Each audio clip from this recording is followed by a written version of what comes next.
नमस्कार मित्रों, आज की इस वीडियो में एक बार फिर से आप सभी का बहुत बहुत हार्दिक स्वागत है। आज हम हिंदी साहित्य इतिहास के अंतर्गत उपन्यास विधा भाग 12 में प्रमुख उपन्यासकार और उनके उपन्यासों को अब तक के सबसे आसान ट्रिक के द्वारा याद करने का प्रयास करेंगे। तो जैसा कि स्क्रीन पर आप देख पा रहे हैं गोविंद मिश्र जी, और गोविंद जी मिश्र जी की बात अगर हम करें तो बहुत महत्वपूर्ण उपन्यासकार हैं, क्योंकि इन्हें सरस्वती पुरस्कार, व्यास पुरस्कार और साहित्य अकादमी पुरस्कार मिल चुका है और इन्हीं उपन्यास कृतियों पर ही मिला है। और आज के परिप्रेक्ष्य में देखा जाए तो टीजीटी, पीजीटी या नेट यूजीसी आदि परीक्षाओं में यहाँ से प्रश्न बनने की बहुत प्रबल संभावना रहती है, इसलिए इन्हें आप लोग जैसे भी हो अवश्य याद करें। सबसे पहला उपन्यास इनका है वो है अपना चेहरा 1970 में, जिसमें दफ्तरी जीवन का अंकन किया गया है। दूसरा है उतरती हुई धूप 1971 में, किशोरावस्था के प्रेम का चित्रण है। तीसरा है लाल पीली जमीन 1976 में, बुंदेलखंड के परिवेश और जनजीवन की स्थिति का अंकन इसमें किया गया है। हुजूर दरबार 1981 में लिखा गया इनका उपन्यास है, जिसमें राजा रजवाड़ों की जीवन पद्धति और मानसिकता का चित्रण देखने को मिलता है। तुम्हारी रोशनी में 1985 में लिखा गया है, दफ्तरी समाज का सजीव अंकन देखने को मिलता है। बात करें धीरे समीरे 1988 में, रिपोर्टाज शैली में लिखा गया उपन्यास है। और 5 आंगनों वाला घर 1995 में संयुक्त परिवार के टूटने का जो संवेदनात्मक चित्रण किया गया है। और फूल, इमारतें और बंदर 2000 में लिखा गया इनका उपन्यास है, जिसमें समकालीन नौकरशाही और राजनीतिक यथार्थ का चित्रण देखने को मिलता है। कोहरे में कैद रंग 2004 में लिखा गया है। और धूल पौधों पर 2008 में इनके द्वारा लिखा गया उपन्यास है। अब इन सभी उपन्यास को कैसे याद किया जाए तो बड़ा कठिन कार्य होता है, लेकिन थोड़ी सी क्लू हम लोगों को बनानी पड़ेगी। अब गोविंद प्रसाद मिश्र को आप बिल्कुल गोविंद प्रसाद मिश्र ही ले लीजिए। गोविंद प्रसाद मिश्र जी क्या कह रहे हैं कि अपना चेहरा कब तक देखो, बोले 70 वर्ष तक देखो। क्यों? क्योंकि 71 वर्ष में तो क्या हो जाएगा, चेहरे की धूप उतर जाएगी और 76 तक आते आते क्या हो जाएंगे, बस चेहरा लाल पीला हो जाएगा। जैसे लाल पीली जमीन होती है वैसे हो जाएगा 76 वर्ष में जब आप पहुँचोगे तो चेहरा कैसा हो जाएगा, लाल पीली जमीन की तरह हो जाएगा। और हुजूर है ना, क्या बोले जब 81 वर्ष तक पहुँचोगे ना तो क्या हो जाएगा, बिल्कुल हुजूर हुजूर करोगे, है ना, जी हुजूर करोगे, जैसे दरबारी करता है ना, उस तरह से हो जाएगा। और बता रहे हैं गोविंद मिश्र कि क्या होगा जब आप 85 में जाओगे तो आपकी रोशनी भी चली जाएगी। तुम्हारी क्या चली जाएगी, रोशनी चली जाएगी। किसकी, बोले आँख की रोशनी भी चली जाएगी। ये ट्रिक है, इसका वास्तविकता से कोई संबंध नहीं है ना। तो क्या हो जाएगा, बता रहे हैं कि रोशनी भी चली जाएगी 85 वर्ष की अवस्था में। और इस प्रकार से धीरे धीरे क्या हो जाएगा, 88 साल भी आ जाएगा और तब क्या हो जाएगा, 5 आंगनों वाला घर, यानी कि 95 स्थिति में क्या हो जाएगा, केवल आंगन वाले घर में ही रहना पड़ेगा, आंगन में ही रहना पड़ेगा, बाहर भी नहीं जा सकते हो।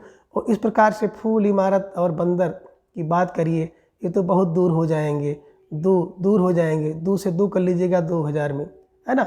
और कोहरे में रंग, इस प्रकार से कोहरे में क्या हो जाएगा, 2-4 रंग आपको दिखाई देगा। और धूल पौधों पर, है ना, धूल पौधों पर ही दिखाई देगी कब, जब व्यक्ति क्या हो जाएगा 2-8 यानी कि 88 में हो जाओगे तो क्या आपको फूल पौधों पर दिखाई देगा, कोहरे पर दिखाई देंगे, इमारत दिखाई देगी। कब, बता रहे हैं जब 95 साल के हो जाओगे तो क्या हो जाएगा, फूल पौधे, इमारत और बंदर यही दोनों दिखाई देंगे। कोहरा 2-4 कोहरे में रंग दिखाई देंगे और कुछ फूल पौधे पर देखेंगे, यानी कि 2 ठे देखोगे, 2 और ठे 8, 2 ठे देखोगे, फूल पौधों पर 2 ठे फूल देखोगे। मतलब ये क्लू है कि गोविंद प्रसाद मिश्र जी बता रहे हैं कि अपना चेहरा 70 तक देख लो। क्यों, 71 के बाद उसकी धूप उतर जाएगी और जब 76 में पहुँचोगे तो लाल पीली हो जाएगी चेहरा, जैसे ज़मीन लाल पीली होती है वैसे हो जाएगी। और फिर हुजूर बोलोगे, 81 साल में पहुंच जाओगे, जैसे दरबारी हुजूर बोलता है वैसे केवल हुजूर रह जाएगा। और 85 में पहुंचोगे तुम्हारी रोशनी भी खत्म हो जाएगी। इस प्रकार धीरे धीरे 88 वर्ष में जब आप पहुंचोगे तो क्या आपकी दुनिया सीमित हो जाएगी। 95 में केवल आंगन में रह पाओगे और वहाँ पे क्या देखोगे, फूल, इमारत और बंदर, ये 2 दिखोगे। और कोहरे में 2-4 रंग देख लोगे और धूल पर 2 ठे धूप देखोगे, है ना।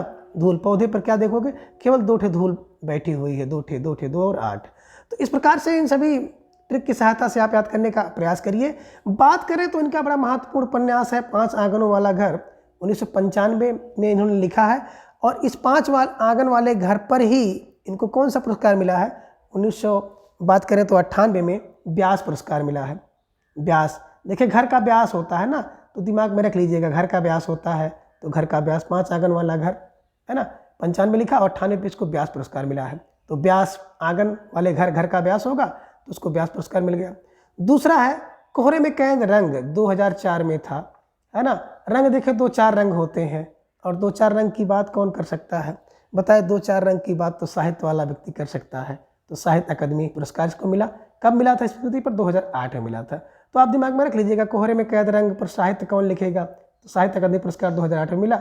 और धूल पौधों पर, है ना, 2 ठे धूल थी उसको हटा रहे थे 2008 में, तो इस पर भी इनको 2013 में सरस्वती पुरस्कार मिला है ना। पौधे से क्या हुआ? कोई व्यक्ति धूल हटा रहा था, कौन? गोविंद हटा रहे थे, तो गोविंद पौधे से धूल हटा रहे थे तो उनको क्या हो गया? सरस्वती खुश हो गई तो उन्हें क्या की 13 में पुरस्कार मिला, सरस्वती खुश हो गई, है ना। तो दिमाग में रख लीजिएगा कि व्यास किसका होगा? बोले 5 आंगन वाले घर का व्यास होगा। कोहरा में 2-4 रंग में साहित्य किया जाएगा, साहित्य अकादमी पुरस्कार।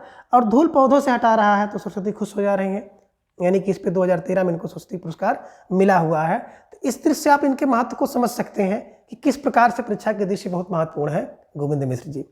ठीक है, अगले उपन्यासकार हैं अभिमन्यु अनंत, मॉरीशस के हिंदी उपन्यासकार हैं और इनकी प्रमुख रचनाएं इस प्रकार से हैं।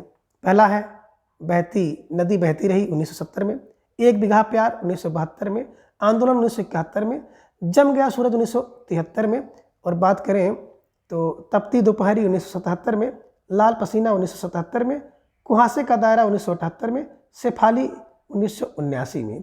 अब इन सभी उपन्यास को कैसे याद करें? तो देखिए, बहुत महत्व तो नहीं है, लेकिन फिर भी हम लोगों को देखना जरूरी है, क्योंकि इस समय परीक्षा का प्रचलन ऐसा है कि आप किसी भी प्रश्न को महत्व नहीं कह सकते कि इनका महत्व नहीं है, कहीं से कुछ भी पूछा जा सकता है। तो अनंत क्या है? अनंत माने जिसका अंत ना हो, बस यही क्लू में ले लीजिए अनंत क्या है। नदी बहती रहेगी, इसका कोई अंत नहीं है।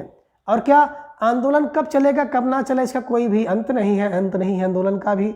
और एक बिगहा प्यार, प्यार की बात करें तो प्यार बहुत असीम होता है, उसको बीघे में नहीं नाप सकते हो, अनंत है, अनंत प्यार है। और सूरज जम जाएगा, ये क्लियर नहीं है, सूरज कभी जमेगा नहीं, अनंत है, सूरज का अंत नहीं होगा, सूरज नहीं जमेगा।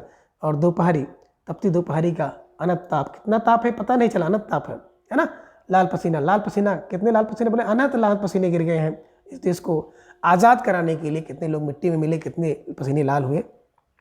और कुहासा का दायरा, कह रहे कुहासे का दायरा भी अनंत है, इसका अंत नहीं होगा। और शेफाली की बात करें तो शेफाली भी अनंत है। तो इस प्रकार से इनके सभी उपन्यास में आप अनंत जोड़ लीजिएगा तो निश्चित रूप से आपको सहायता मिलेगी। और किसी भी ट्रिक को 1-2 बार नहीं बल्कि 3-4 बार आपको याद करना पड़ेगा, तब जा करके हमेशा के लिए अस्थायी होगा। और इसकी स्पीड आप बढ़ा लीजिएगा ना, स्पीड 2 करके आराम से देखिएगा, 4-5 बार देखेंगे तो निश्चित रूप से याद हो जाएगा। ठीक है ना। तो नदी बहती है अनंत, आंदोलन अनंत होता है, एक बिगहा प्यार अनंत होता है, सूरज जम जाएगा अनंत है, दोपहरी में टेम्परेचर अनंत होता है, लाल पसीना कितने बह गए देश को याद करने के लिए अनंत है, और कुहासे का दायरा भी अनंत होता है, कब तक कुहासा शुरू होगा कब नहीं शुरू होगा इसका दायरा अनंत है, और शेफाली भी अनंत है। तो इस की सहायता से आप इनको याद कर सकते हैं। और कुछ इनके और उपन्यास हैं अनंत के, तो इसमें देख लीजिए कौन कौन से हैं, जिनमें अगला उपन्यास आपको है हड़ताल कब होगी, तो ये भी अनंत है। ठीक है ना। और अपनी ही तलाश की बात करें तो 1982 में लिखा गया, ये भी अनंत है। अपनी सीमा 1983 में, ये भी अनंत है। और गांधी जी जो बोलते थे 84 की बात है, तो वो भी अनंत है। और लहरों की बेटी, कितनी बेटियां हैं, 95 में लिखा गया है, ये भी अनंत है। और एक उम्मीद भी अनंत है। तो इस प्रकार से हड़ताल कब होगी अनंत है, अपनी तलाश कब होगी अनंत है, अपनी सीमा सबकी अनंत है, गांधी जी जो बोलते थे वो भी अनंत है, लहरों की बेटी अनंत है, और एक उम्मीद भी अनंत है। तो अनंत जोड़ करके इनके उपन्यास को आप बैठा लीजिएगा दिमाग में। और इनके बारे में बताया गया है कि प्रथम विदेशी हिंदी लेखक है जो अपने देश के संबंध में हिंदी भाषा में उपन्यास लिखते हैं। इन्हें मॉरीशस का प्रेमचंद कहा जाता है। प्रेमचंद आप मॉरीशस, है ना। तो प्रेमचंद कौन? बोले मॉरीशस के प्रेमचंद कौन है? बोले अनंत है ना, अभिमन्यु अनंत जी। अगले देखिए उपन्यासकार हैं जिनका नाम भगवान सिंह है। तो भगवान सिंह के प्रमुख उपन्यास आगे जो आपको दिखाई दे रहे हैं। पहला है महाभिषप 1973 में अश्वघोषकृत बुद्ध चरित्र के आधार पर बुद्ध के जीवन का अंकन किया गया है। दूसरा है अपने अपने राम 1992 में राम कथा की औपन्यासिक के पुनर्व्याख्या की गई है इसमें। उन्माद 1999 में सांप्रदायिक उन्माद का चित्रण देखने को मिलता है। और शुभ्रा 2000 में शुभ्रा और देवेश के जीवन की कथा का चित्रण इसमें देखने को मिलता है। कैसे याद करेंगे? दिमाग में बैठा लीजिए भगवान, है ना। अब भगवान क्या है? महाभिषक है, और अपने अपने राम हैं। तो देखिए जो भगवान होते हैं वो क्या होते हैं भैया, देखो महाअभिषेक है, महाभिषेक है, विषक मैंने सब कुछ जानने वाले होते हैं। और सबके अपने अपने भगवान होते हैं, अपने अपने राम, अपने अपने भगवान सबके होते हैं। और भगवान क्या करते हैं, सबके उन्माद को शांत करते हैं, उन्माद को शांत करते हैं। और भगवान फिर क्या करेंगे, शुभ्रा करते हैं, सबके लिए शुभ्र करते हैं, शुभ शुभ, है ना। तो बस ये दिमाग में रखिएगा कि भगवान क्या करते हैं, बिल्कुल महाविषव है। विषव को ऋषभ भी कर लीजिएगा, भगवान क्या है, महाविषव। भगवान क्या करते हैं, सबके अपने अपने राम और सबके अपने अपने भगवान। भगवान क्या करते हैं, सबके उन्माद को हरते हैं। भगवान क्या करते हैं, सबके लिए शुभ्रा करते हैं। तो इसको देख लीजिएगा, तो भगवान से जोड़ लीजिएगा, निश्चित रूप से आपको सहायता मिलेगी। अब महाभिषेक 73 है, तो देखिए भगवान का महाभिषेक क्या है, महाभिषेक बोले 73 होता है ना। जब भगवान का महाभिषेक को जो लीजिएगा ना, है ना। अभिषेक माने जब किसी के ऊपर कृपा करेंगे तो बिल्कुल 73 करेंगे। और कह रहे हैं कि सबके अपने अपने राम है और सबके अपने अपने भगवान है ना। तो सबके 92 भगवान, 92 राम भगवान, है ना। उन्माद, जब कोई व्यक्ति क्या करता है, नवा उन्माद करता है तो उसको शांत करते हैं कौन, बोले भगवान, है ना। उन्माद हो जाता है, घमंड हो जाता है, अहंकार हो जाता है, तो उसको कौन, बोले भगवान शांत करते हैं। और शुभ्रा माने शुभ काम, कौन, बोले भगवान करते हैं। कब, बोले 2, है ना। 2000 शुभ काम कौन, बोले भगवान की कृपा से होते हैं। तो इस प्रकार से सभी ट्रिक की सहायता से आप याद करने का प्रयास करिएगा, निश्चित रूप से याद हो जाएगा। देवेश ठाकुर अगले उपन्यासकार के रूप में जिन्हें हम लोग देखेंगे, जिनका उपन्यास है ब्रह्मभंग 1975 में। एक युवक ने अपने परिवेश का संघर्ष किया है, उसका चित्रण किया गया है। प्रिय शबनम 1978 में। निम्न मध्यवर्ग के युवक की मानसिकता का अंकन दिखाया गया है, जनगाथा 1985 में, गुरुकुल 1989 में। अब इन सबको कैसे याद किया जाए, तो देखिए यहाँ पे लीजिए देवेश क्या करते हैं, भ्रम भंग करते हैं। किसके, बोले अपनी प्रिय शबनम के भ्रम को किसने भंग किया, बोले देवेश ठाकुर ने। कोई देवेश ठाकुर है जिनकी जो प्रिय शबनम थी उसको कुछ भ्रम हो गया था, तो उसके भ्रम को भंग किसने किया, बोले भ्रम भंग किया देवेश ने। किसका, प्रिय शबनम का। और क्या करते हैं, जब भ्रम भंग हो जाता है तो जन की गाथा गुरुकुल में सुनाते हैं, जन की गाथा गुरुकुल में सुनाते हैं। कौन, देवेश ने क्या किया, भ्रम भंग किया, किसका, प्रिय शबनम का। और क्या किया, जन की गाथा को गुरुकुल में दिखाया। अब कितने भ्रम को भंग करते हैं, बोले 75 भ्रम था। शबनम कौन, बोले प्रिय शबनम 78 वर्ष की थी, उसका 78 वर्ष की अवस्था में क्या हो गया, उसको भ्रम हो गया था, तो उसके 75 भ्रम को कौन, देवेश ठाकुर ने तोड़ दिया। और फिर क्या हुआ, जन गाथा बता रहे हैं कि 85 जन की गाथा जो है गुरुकुल में 89 मिनट तक सुनाया, है ना। कितने मिनट तक बताएं, 89 मिनट तक, दिमाग में ऐसे रख लीजिएगा बस, है ना। और मुख्य तो यही है इनकी रचना में से। देवेश ठाकुर ने क्या किया, बोले भ्रम भंग किया, किसके, प्रिय शबनम का, और जनगाथा गुरुकुल में जाके सुनाया। ऐसे दिमाग में रख लीजिएगा और आसानी से याद हो जाएगा। अगले उपन्यासकार हैं कामतानाश, और बड़े महत्वपूर्ण उपन्यास इनके हैं और परीक्षा की दृष्टि से भी महत्व रखते हैं। तो कामतानाथ की बात करें तो इनके उपन्यास है समुद्र तट पर खुलने वाली खिड़की 1975 में, एक और हिंदुस्तान 1977 में, जिसमें जेल की जिंदगी का चित्रण किया गया है। तुम्हारे नाम 1979 में किशोर प्रेम का चित्रण किया गया है। काल कथा 1998 में, 1918 से 1929 तक की कालावधि के जो है उत्तर भारतीय जीवन का अंकन किया गया है। और बात करें अगले उपन्यास की तो पिघलेगी बर्फ 2006 में मनुष्य की परिस्थितिजन्य जीवन यात्रा का चित्रण इसमें देखने को मिलता है। अब इन सबको कैसे याद किया जाए, तो देखिए कामतानाथ की बात करें तो कामतानाथ जी को आप एक पर्याय के रूप में ले लीजिए कि विष्णु जी हैं, है ना। तो विष्णु जी कहाँ रहते हैं, बोले समुद्र तट पे रहते हैं, आपने देखा ही होगा। और क्या करते हैं, एक और हिंदुस्तान की बात करते हैं, तो हिंदुस्तान के जितने भी लोग हैं वो एक साथ इनको क्या करते हैं, है ना, तुम्हारे नाम, किसके नाम, विष्णु जी के नाम लेते हैं, है ना। कब करते हैं, और 7 दिन, है ना, 9 बार, 7 दिन 9 बार, तो 7 और 9 किसका, है ना। और फिर क्या है, इनके कल कथा को हम लोग क्या करते हैं, 98 बार इनकी कल कथा को पढ़ते हैं। और क्या होता है, पिघलेगी बर्फ, तो पिघलेगी बर्फ का मतलब है कि जब विष्णु जी की कृपा हो जाएगी तो बर्फ भी पिघल जाएगी, अर्थात हर व्यक्ति को शीतलता मिलेगी। कितना भी कठिन किसी के जीवन में, है ना, उबाल चढ़ाव क्यों ना हो, लेकिन वो भी पिघल करके एक दिन खत्म हो जाएगा, कष्ट नष्ट हो जाएगा। इसको जोड़ लीजिएगा। बस कामता को आप विष्णु कर लीजिएगा, समुद्र के तट पर रहते हैं, और एक हिंदुस्तान के लोग एक साथ उनको क्या करते हैं, है ना, उनके नाम लेते हैं, तुम्हारे नाम लेते हैं, है ना। 7 दिन 9 बार उनका नाम लेते हैं। उनकी कुछ कल कथा है, 98 कथाएँ हैं, है ना, उनके प्रभाव से क्या हो जाता है, बर्फ़ पिघल जाती है। यानी कि जीवन के रूप में जो भी हर व्यक्ति के कुछ क्या होते हैं, पहाड़ हैं, वो पहाड़ पिघलेंगे, बर्फ़ पिघलेंगे, यानी कि जीवन के जो भी क्या समस्याएं हो पिघल करके नष्ट हो जाएंगी। तो ऐसे दिमाग में रख लीजिएगा, कामतानाथ समुद्र के तट पर खुलने वाली खिड़की, एक हिंदुस्तान कामतानाथ है, न तुम्हारे नाम कामतानाथ, है ना, काल कथा तुम्हारे कामतानाथ, पिघलेगी बर्फ तुम्हारी कृपा से कामतानाथ। तो कामतानाथ कामतानाथ जोड़ लीजिएगा, समुद्र के किनारे खड़े हैं। एक और हिंदुस्तान में कामतानाथ है, तुम्हारे नाम कामतानाथ है, काल कथा कामतानाथ की, और पिघलेगी बर्फ कामतानाथ की कृपा से, है ना। अगले उपन्यासकार हैं योगेश गुप्त, और इनके उपन्यास अगर लिखित हैं जिनमें पहला है अधिकार विसर्जन 1976 में, दूसरा है उनका फैसला 1977 में, तीसरा है पहला अंत 1978 में, छोटे बड़े डर 1979 में, अकारण 1980 में, उपसंहार 1980 में, और अनायास 1982 में। इन सबको कैसे दिमाग में रखा जाए, तो देखिए योगेश कौन है, बोले श्री कृष्ण जी हैं, या आप कह सकते हैं योग वाला व्यक्ति जो है वो क्या कर देता है, तो योगेश क्या करते हैं, अधिकार का विसर्जन कर देते हैं। किसी व्यक्ति का अधिकार कौन, योगेश करेंगे, अधिकार का विदर्शन योगेश करेंगे। उनका फैसला, कभी कभी क्या हो जाता है कि हम लोग बहुत परेशान हो जाते हैं, कोई व्यक्ति बहुत परेशान करता है और हम लोग कुछ नहीं कर पाते हैं, तो हम लोग ये कहते हैं कि उनका फैसला कौन करेगा, बोले योगेश करेंगे, ईश्वर करेंगे। और पहला अंत भी उनका देखिएगा, किसने किया, बोले योगेश करेंगे उनका अंत। छोटे बड़े का डर, क्योंकि छोटे बड़े सब डरते हैं, किससे, बोले योगेश से डरते हैं, ईश्वर से डरते हैं।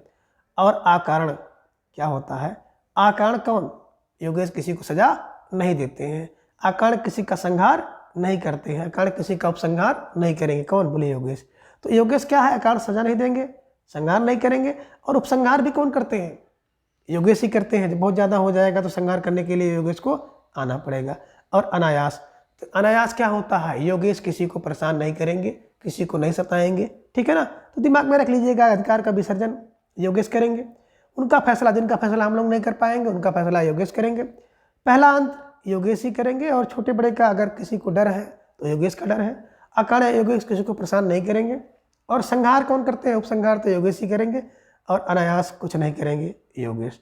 ऐसे दिमाग में रख लीजिएगा और निश्चित रूप से आपको ये याद हो जाएगा। अगले उपन्यासकार हैं रविंद्र वर्मा जी, और इनके द्वारा लिखा गया उपन्यास है किस्सा तोता सिर्फ तोता 1977 में, गाथा शेख चिल्ली 1981 में, माँ और अश्वत्थामा 1984 में। तो अश्वत्थामा के प्रतीक छाया के रूप में रमेश लाल का चित्रण किया गया है। अब जवाहर नगर इनके द्वारा लिखा गया अगला उपन्यास है, जिन्हें 1995 में 1975 की आपातकाल की राजनीतिक स्थिति पर आधारित है।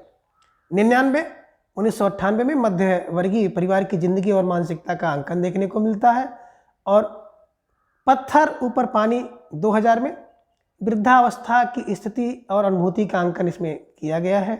और मैं अपनी झांसी नहीं दूंगी 2004 में अर्ध प्रधान अमानवीय संस्कृति के विरोध का अंकन इसमें देखने को मिलता है।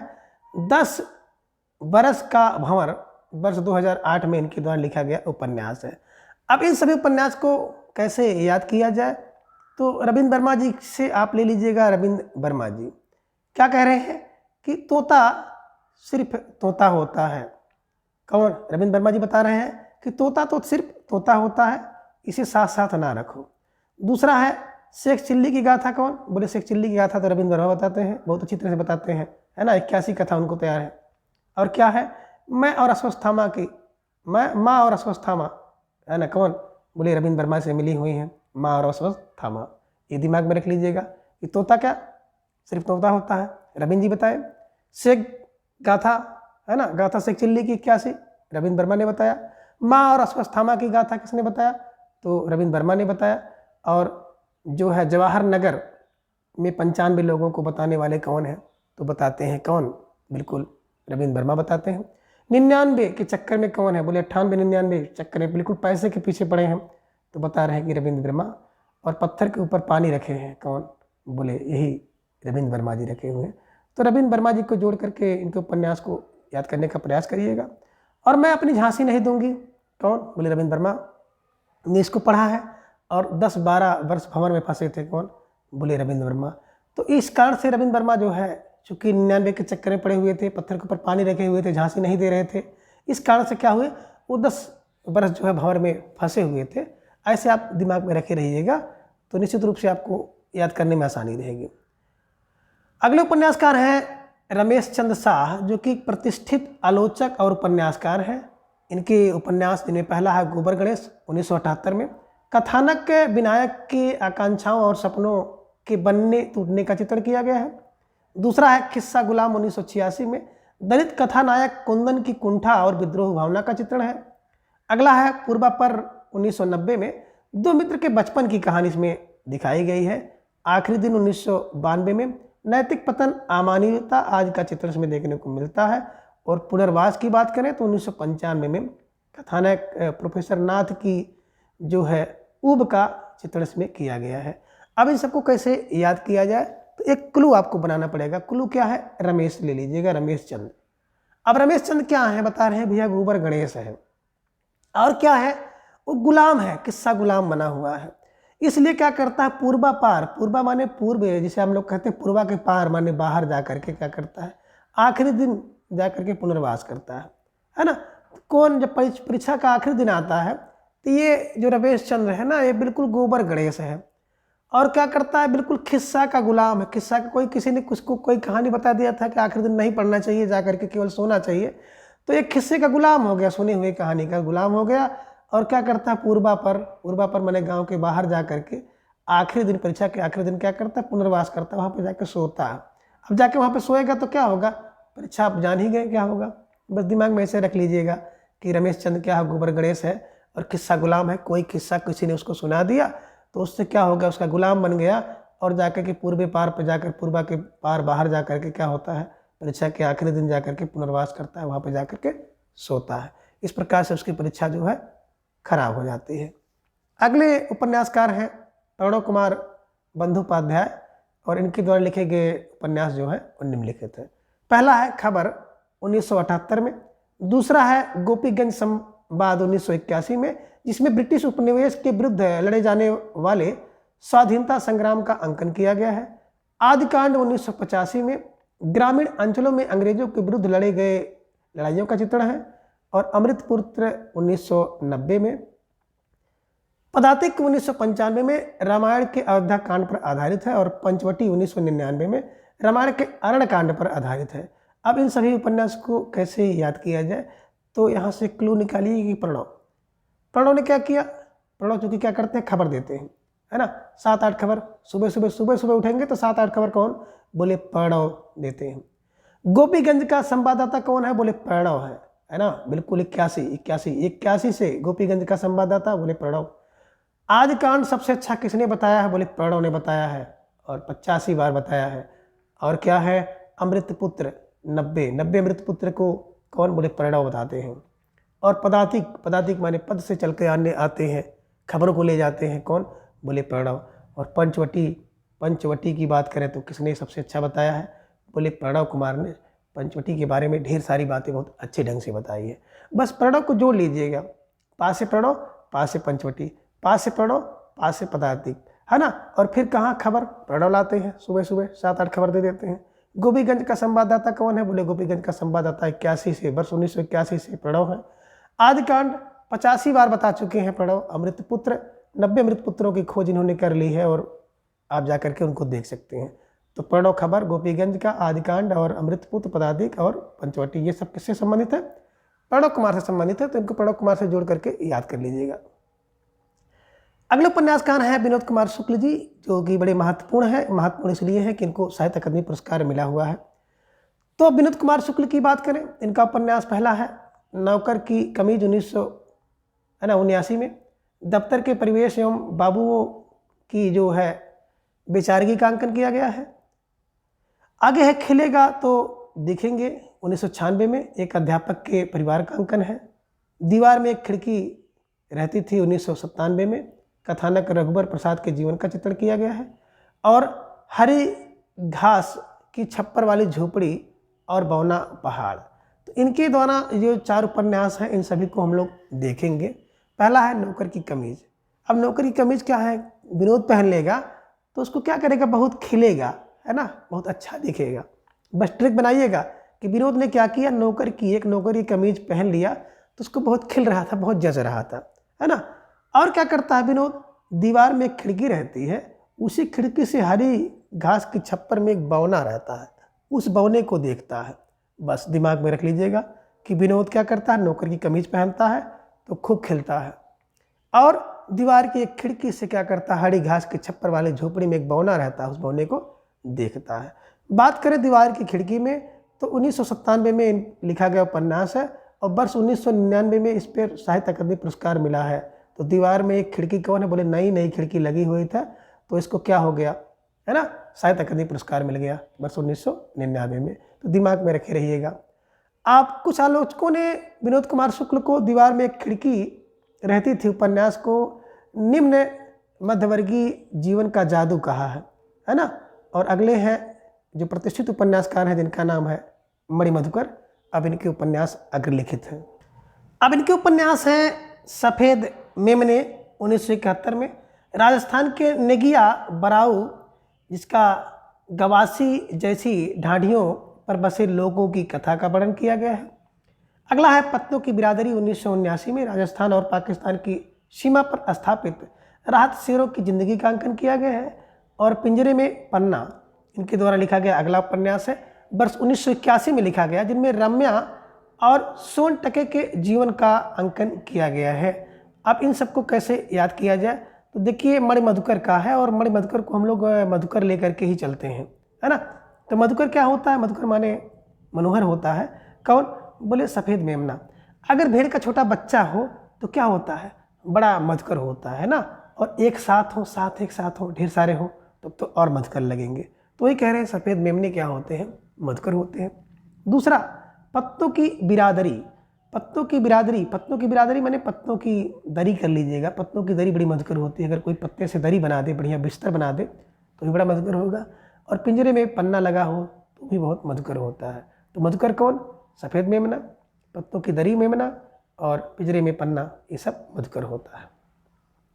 अगले उपन्यासकार हैं शरण कुमार गोस्वामी और इनके द्वारा लिखे गए उपन्यास ढेर सारे हैं जिन्हें हम लोग ट्रिक के द्वारा याद करने का प्रयास करेंगे। पहला है जंगल तंत्रम 1979 में, लोकतंत्र की असलियत का चित्रण किया गया है। दूसरा है सेतु 1981 में। तीसरा है भारत बनाम इंडिया 1983 में। चौथा है दर्पण झूठ ना बोले 1983 में। चौथा राहु केतु की बात करें 1984 में। मेरे मरने के बाद 1985 में लिखा गया है, जिस पर हिंदी लेखक की नीयत का चित्रण देखने को मिलता है। चक्रव्यूह 1988 में विश्वविद्यालय परिसर की वास्तविकता का अंकन किया गया है। आदमखोर 1992 में। एक टुकड़ा सच 1992 में। हस्तक्षेप 2002 में। और नेता कहानी एक नेताजी की 2005 में। अब इन सभी उपन्यास को कैसे याद किया जाए, तो उपन्यास को याद करने के लिए आप यहाँ से क्लू ले लीजिएगा, श्रवण। और श्रवण जी को सभी लोग जान रहे हैं, हम भी जानते हैं, आप भी जानते हैं, और उनकी कथा से जोड़िएगा। तो श्रवण कुमार के जो जंगल तंत्र को आप लोग जान रहे हैं कि जंगल में क्या जाते हैं, पानी लेने के लिए जाते हैं। तो जंगल तंत्र में क्या हुआ, बिल्कुल, है ना, उनकी असलियत आप लोग जान रहे हैं। तो जंगल तंत्र, श्रवण कुमार जंगल में जाते हैं। श्रवण कुमार क्या थे, सेतु थे। सेतु माने क्या होता है, सहारा है ना, आधार है। किसके, बोले अपने माता पिता के आधार थे, सेतु थे। क्यों थे, क्योंकि वो दोनों लोग अंधा थे, ठीक है ना। और भारत बनाम इंडिया, एक और श्रवण कुमार को आप देख लेते होंगे, जो भारत बनाम इंडिया कहीं भी मैच होता है तो सचिन जी का उसमें तिरंगा रंगा लगा करके घूमते हैं, विदेश तक घूम जाते हैं। तो उनको भी जोड़ लीजिएगा कि एक ऐसे श्रवण कुमार हैं जो उनका, हालांकि उनका नाम संदीप कुमार है, लेकिन आप उनको श्रवण कुमार मानिएगा, जो क्या करते हैं, भारत बनाम इंडिया, है ना, कहीं भी भारत बनाम इंडिया कहीं मैच होता है, कहीं किसी से होता है तो पहुँचे रहते हैं। कौन, श्रवण पहुँचे रहते हैं। आगे है दर्पण झूठ ना बोले। देखिए जैसे श्रवण है ना, श्रवण कभी झूठ नहीं बोलते हैं, तो श्रवण बता रहे हैं कि दर्पण कभी झूठ नहीं बोलता है, दर्पण कभी नहीं बोलता है, तो दर्पण और श्रवण कभी झूठ नहीं बोलते हैं। राहु केतु सवार था उनके ऊपर, किसके ऊपर, बोले श्रवण कुमार जी के ऊपर क्या था, राहु केतु ही सवार था ना, तभी तो पानी पीने गए थे और वहाँ पर उनको क्या होता है, बाढ़ लग जाता है। और बाढ़ जब लग जाता है तो मृत्यु उनकी हो जाती है। तो वही कह रहे हैं मेरे मरने के बाद क्या करिएगा, बिल्कुल इस चक्रव्यूह को मत बताइएगा, किससे, बोले मेरे माता पिता से। तो मरने के बाद और चक्रव्यूह श्रवण कुमार बता रहे हैं। आदमखोर, नहीं तो मेरे पिता क्या कहेंगे, आपको आदमखोर कहेंगे, क्योंकि आपने आदमी को मारा है तो आपको आदमखोर कहेंगे। और एक टुकड़ा सच को आप छुपा लीजिएगा, इस सच को छुपा लीजिएगा और धीरे से क्या करिएगा, हस्तक्षेप, बिना हस्तक्षेप किए, बिना कुछ पूछे बोले क्या करिएगा, उनको पानी पिला दीजिएगा। और एक कहानी एक नेताजी की और एक छोटी सी कहानी सुना दीजिएगा और इसको छुपा लीजिएगा। तो एक कहानी नेताजी की किसकी, बोले श्रवण कुमार को बड़ी पसंद आती है ना, या एक कहानी श्रवण कुमार की एक कहानी नेताजी को बहुत पसंद आ जाती है, ठीक है ना।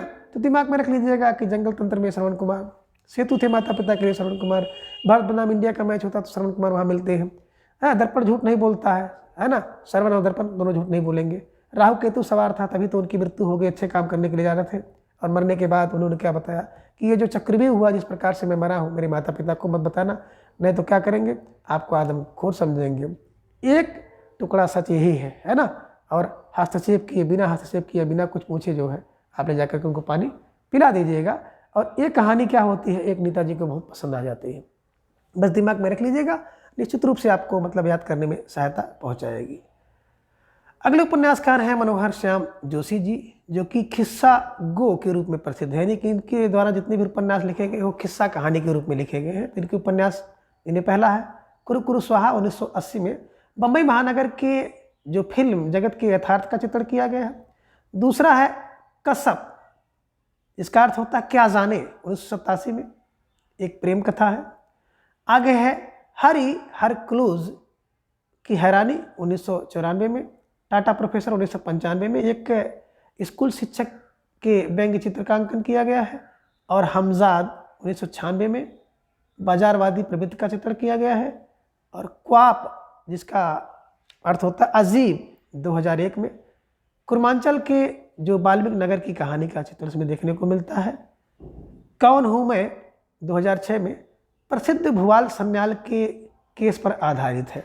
अब इन सबको कैसे याद किया जाए, तो देखिए मनोहर क्या होता, अभी आपने मधुकर पढ़ा था, सफ़ेद मेमना मधुकर होगा, पढ़ा था ना।